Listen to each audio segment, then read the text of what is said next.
রাজধানীর আগারগাঁয়ে ঘূর্ণিঝড় রিমালের বিষয়ে বিস্তারিত জানাচ্ছেন আবহাওয়া অধিদপ্তরের ঝড় সতর্কীকরণ কেন্দ্রের প্রধান আবহাওয়াবিদ ডক্টর শামীম হাসান ভূঁইয়া। চলে যাচ্ছি সরাসরি সেখানে।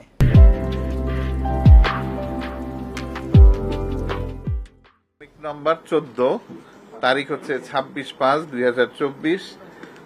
উত্তর পশ্চিম বঙ্গোপসাগর ও তৎসংলগ্ন এলাকায় অবস্থানরত প্রবল ঘূর্ণিঝড় রিমাল উত্তর দিকে, আপনাদের একটু ডিস্টার্ব হয়েছে, আমি প্রথম থেকে পড়ি।